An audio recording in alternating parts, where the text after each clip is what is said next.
Welcome to Wednesdays in SoFlo. Hi, I'm Tim Wolf, and I'm your host of Wednesdays in SoFlo, coming to you from the 305. On this podcast, we're talking with pastors, planters, leaders, people who are following Jesus, that are desiring to seek first the kingdom of God. We're talking about joining God at work here in South Florida and around the world, at engaging our cities with the gospel, making disciples, and planting churches. That's who we are. We are Send Network, a family of churches planting churches everywhere for everyone. So, it's Wednesday, and it's time for another episode of Wednesdays in SoFlo. Hey, welcome to Wednesdays in SoFlo. And man, oh man, Moises, this is turning out to be an incredible series, Season 5, talking to planters, pastors, even entrepreneurs and leaders about resources, partnerships, and the challenge of really seeing God fuel the vision that they have, right? That's exactly And right. today, we couldn't have got a better one. And maybe he's doing it because he feels sorry for me, because I've known Todd for way too long to say on this podcast. Todd and I met at college. We might have even gone on a double date together back in college, and then Not each other. not each other. Yes, different. We were double dating with girls. He had a girl, I had a girl, and praise God for maybe more for me than him, but they both turned out to be his wife and my wife, and life's good. But hey, we have Todd McMichen on the call today on the podcast, and man, there's not a better brother, Moises, to talk about resources, ministry challenges, partnerships, and like everything, just always anchored to the Word of God and the wisdom of God, and really, it's about discipleship, and it's about God's great desire to see everybody live generous lives. So, Moises, are you glad to be on this podcast? You glad to join us today? Hey Tim, happy to be here. Joyful to be with Todd, and in a minute we'll hear from him and we'll have him introduce himself. But we're joyful to be here. Bienvenidos una vez más a los miércoles en el sur de la Florida.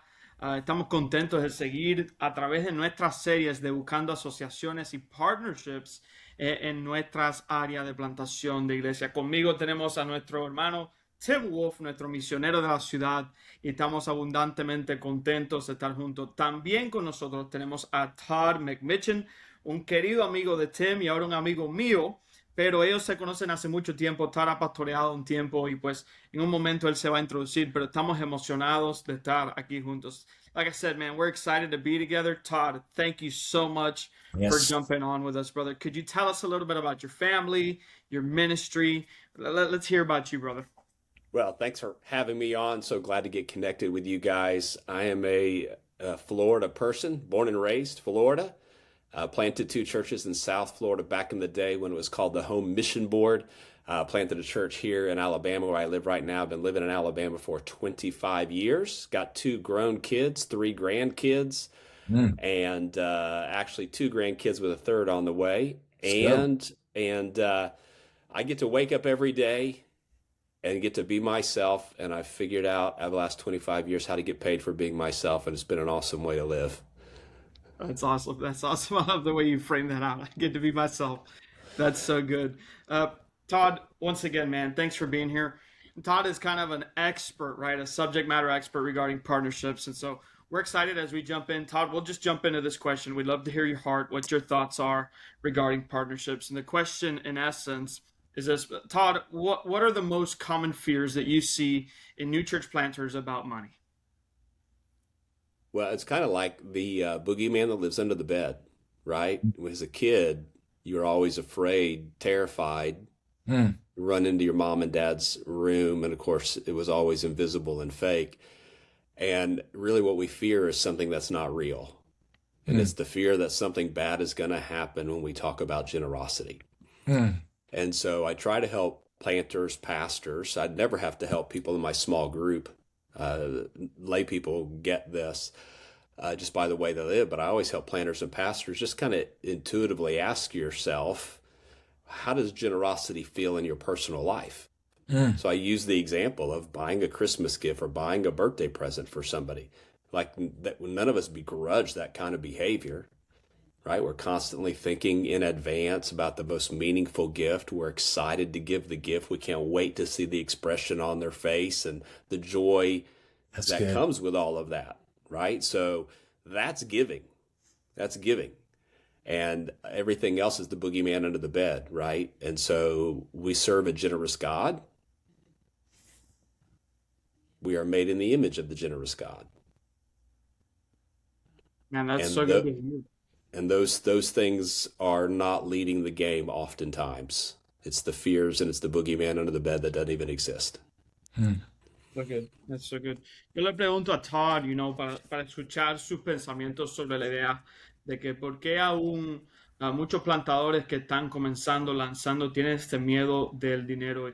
Y Todd menciona básicamente que, hermanos, este miedo al dinero es no real o no debería ser real. Ya que cuando hablamos de dinero en plantación de iglesias, en iglesias locales, estamos hablando de generosidad. Él conecta esto a la idea de que si somos generosos en nuestra vida personal, también deberíamos ser generosos hacia la misión. Él dice que servimos un Dios generoso y nosotros siendo las personas de nuestro Señor deberíamos ser generosos hacia la misión también. And I love to hear kind of this idea, and I'll paraphrase here a little bit, but generosity toward the mission, right? That's so good to hear. Yep. Hey Todd, I've always appreciated the way that you're a very generous guy. Mm, I actually just told a story the other day, how you and Teresa, of course, have been huge family friends, and so many stories. And that's not what the podcast is about. But I was talking to some church planners the other day, and I said, "Hey, these dear friends of ours, they came to visit us when we first moved to Atlanta to plant." And their son on the way home told them that, man, Dad, we need to help the wolves. And you and your son and your wife all talked about it. And he set up a little bank account. He had like Jesus saving for whatever he was saving for. And then there was like this 1027 church thing. And I remember I was about 6 months later, you told me the story. And it was some months later, this check came in the mail and it was like $16.67 or something like that. And I remember Pam and I saying that was the Riley factor for church planting, because Riley being Todd's son. I said all that to say that one of the things I feel like you've spoken well, and I want to ask the question is, how did you get to a place where you understood that resources, money, things that God can use is a conversation about generosity, and generosity is a key to resources. Well, it's an interesting conversation because it was hanging out with lay people who were getting thrilled with the opportunity the local church gave them to do something big with their life. Mm. And it So was say such that a again. Yeah, it was such a different conversation as a seminary grad, being an associate pastor in mega church, plant church. So you have one voice of training and word you get on the pastor side, right? Which is money's a dangerous conversation.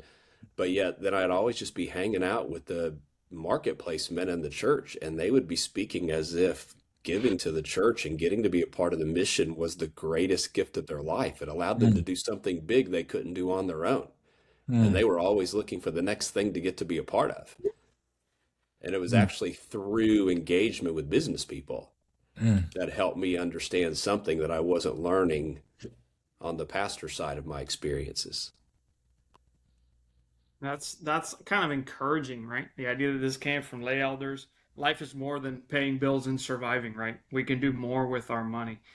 Tim le hace una pregunta al pastor Todd y básicamente le pregunta, hermano, ¿cómo llegaste al lugar que te diste cuenta que recursos y dinero son parte de la conversación de generosidad? Y él menciona que todo comenzó a través de conversaciones con pastores laicos y miembros de sus iglesias que reconocían que su dinero podía ser parte de algo más grande, que la vida es más que simplemente pagar biles y estar preocupado por sobrevivir financieramente, sino que pudieran ser parte de algo mayor que está sucediendo en el reino de Dios. And I love the idea of being part of something bigger in the kingdom through our generosity.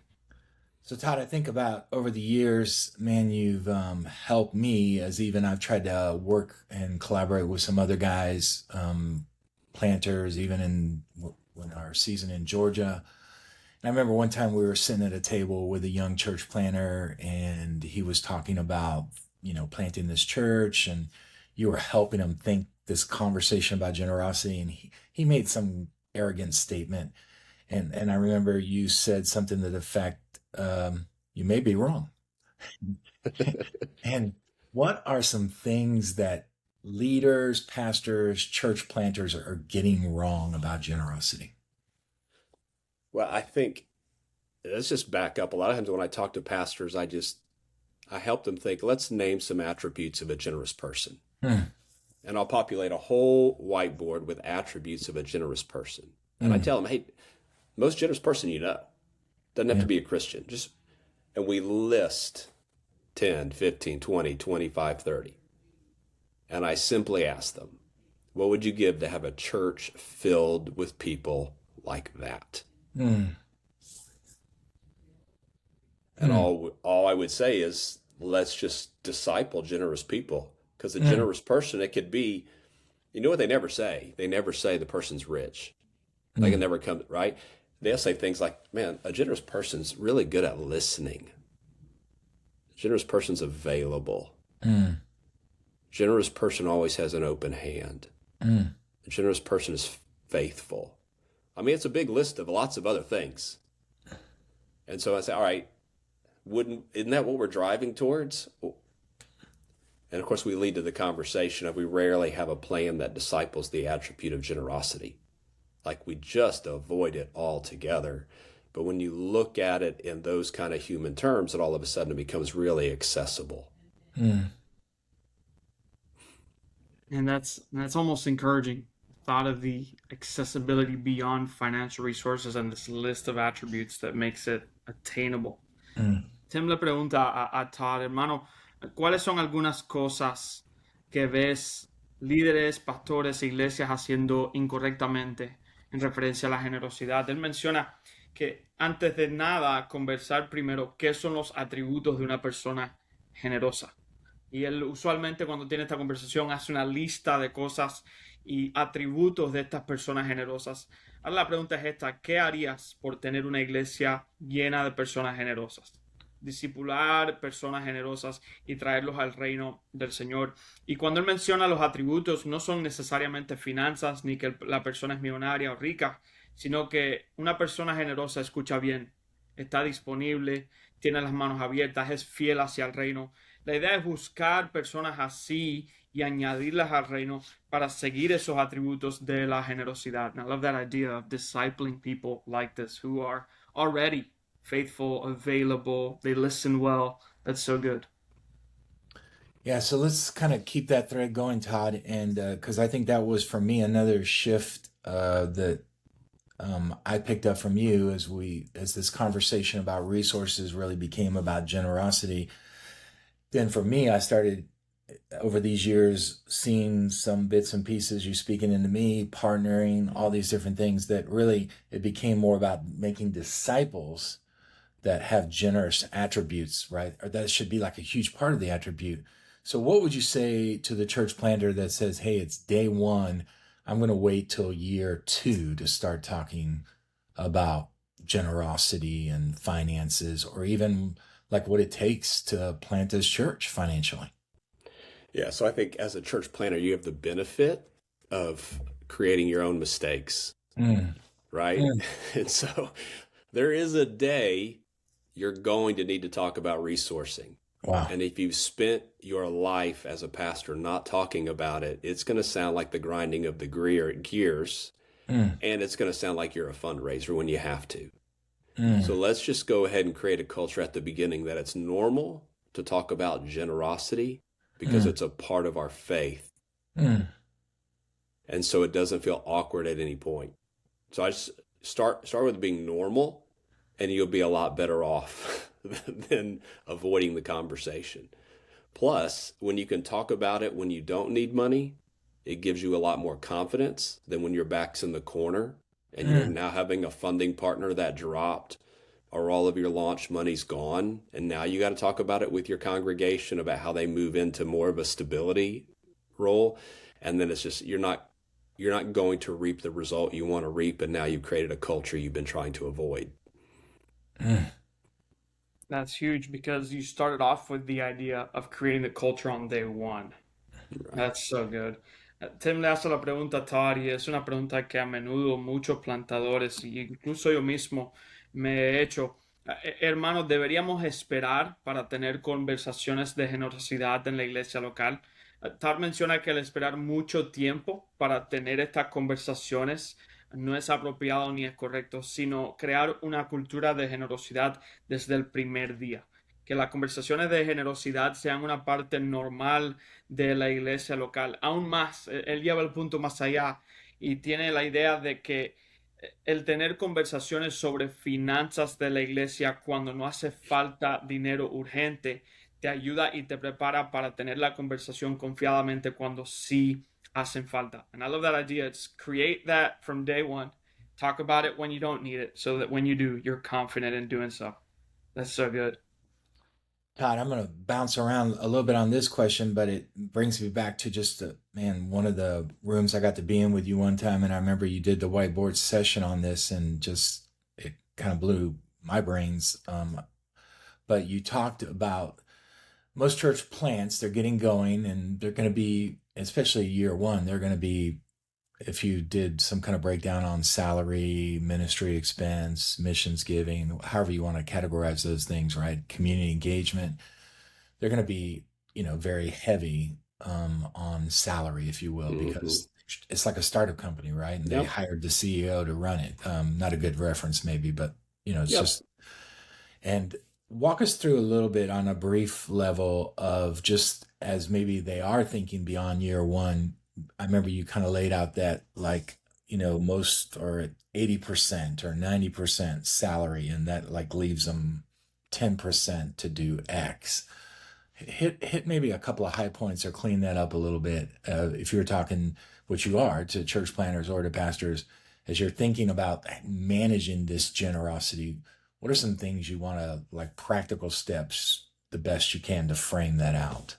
Yeah, so depending on how much a planter's raised on upfront dollars, their salary can be 80% of revenue and donations, which doesn't feel great, but it is what it is. It's the investments you make, right? It's nothing wrong with it. It is what it is. As they mature, that does move down more towards the 50%, right? 50%.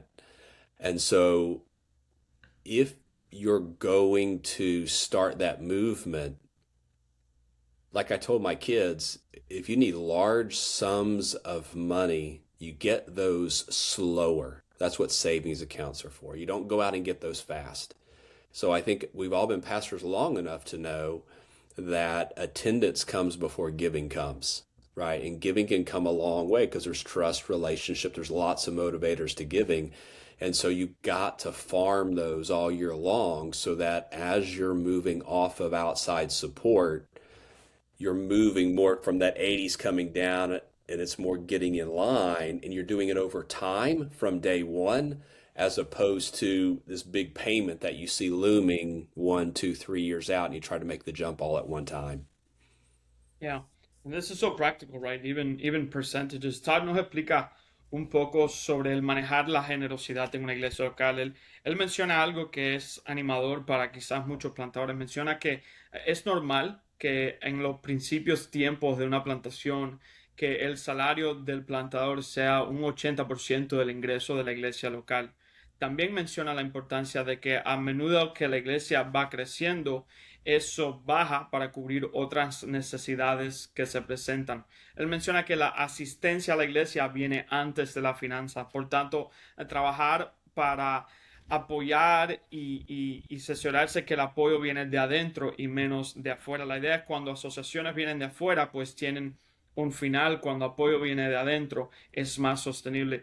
And it almost sounds like the idea of when financial stability comes more from the inside than it does on the outside. No, the idea that yeah, those costs will go down and they will level out, perhaps even into that 50% when generosity increases and the Hmm. church grows. So that's good to hear. And I'm sure a lot of people have never heard that in such a practical sense on a number like 80% coming down to 50%. That's so good. Well, hey Todd, man, there is so much we could ask you, and man, maybe we'll can get you back on again and again.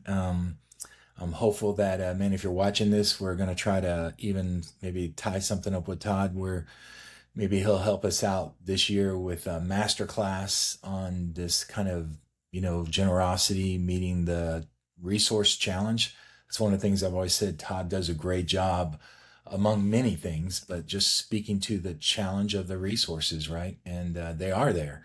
But Todd, is maybe a last question to round up. I don't know when I became aware of this, but it just seems to me one of the things you talk and teach and coach towards, and is just talking about how, and you kind of alluded to it earlier, but man, some of this generosity and resources is not even in your local church, right? It's out there with people that are looking for good places or opportunities, I think is a word maybe you've used a couple of Hmm. times, to be generous. How would you coach and encourage or even maybe broaden the thinking of, that planter, that leader? Hey, I'm looking for more opportunities to, get some people engaged with this vision or mission. Yeah, so I'll bring out a South Florida story for you. So I'm on staff at First Baptist Naples back in the 1990s, and we're moving from 10 acres to 100 acres. And our vision was super big and super clear. And so we would have people from the north move down to the south, quit their jobs to come be a part of that vision. Like Mm, they'd completely quit their job. Many local churches don't have a powerful vision that engages a layperson at a significant level, mm, right? So having a vision that's not about church programming, but it's about what the church does is significant. And I remember the day we were moving out to a 100-acre location, and we have a dude call us who owns an island off the coast of Florida, doesn't even go to our church or live in our town, and just heard what God was doing through our church and said, hey, I need to sell an island. You help me sell it. I'll give you some proceeds of that. Then I need to buy something on the mainland. I'll give you proceeds of that sale, and you can use it for your relocation project. wow. So I can't say how many times in that one scenario when I was on staff at Naples, because our vision was so powerful and unique, and people were engaged to live out the vision, and they felt like their resources were doing something they could not do on their own related to changing lives versus facilitating church programs.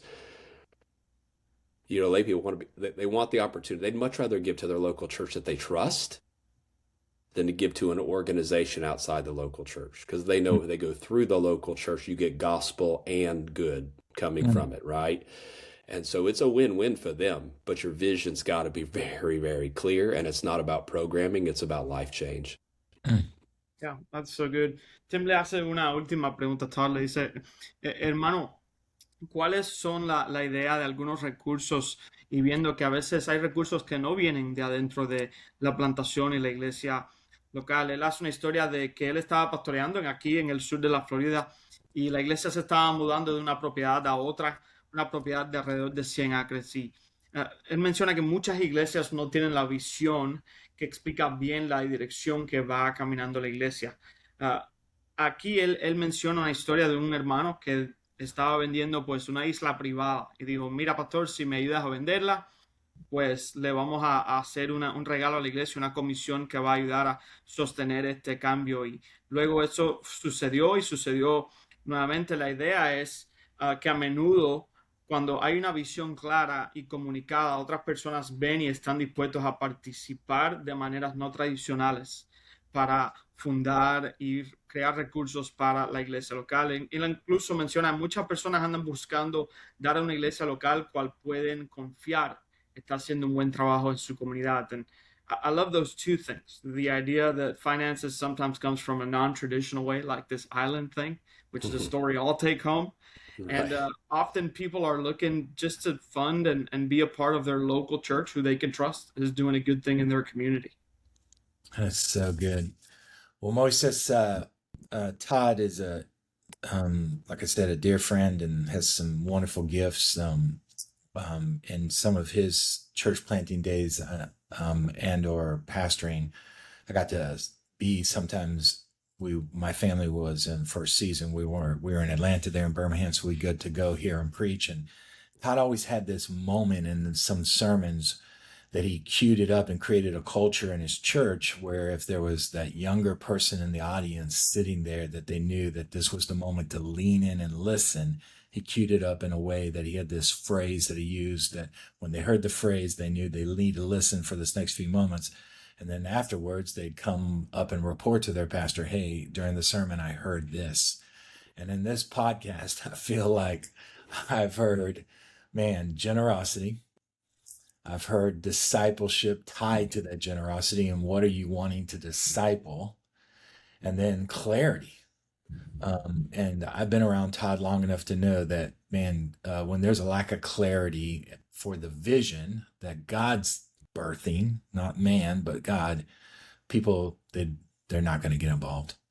And even to one takeaway years ago from Todd was, he was there again talking to the pastors and he said, man, if your vision is to ask people to give so you can buy light bulbs, nobody's going to help you buy light bulbs because they don't care about light bulbs. Now, if you've got a big vision, so Moises, man, what a gift to have Todd on, and he is a gift. Man, if you're watching this podcast today, if Moises and I could help connect you to Todd, man, we'd be glad to do that. We highly recommend him. We highly encourage. Man, just he's a good brother to connect with, and obviously he can help you move the ball down the field. Once again, man, we are thankful for newchurches.com, great resource for you. Tons of opportunities for master classes and online, and then keep your eye out coming, man, this fall, Send Network One Day in Orlando. September the 24th, man, Pastor Jimmy Scroggins will be one of our speakers at that. Registration's live. You can sign up now. And we'll have breakout tracks in 4 amazing languages of Spanish, Portuguese, Haitian Creole, and English. So, man, we'd love you to be a part of that. But, man, once again, Todd, thanks for being on here. We do honor you. Thankful for friendship. Thanks for pouring into these planters and pastors here in South Florida and beyond.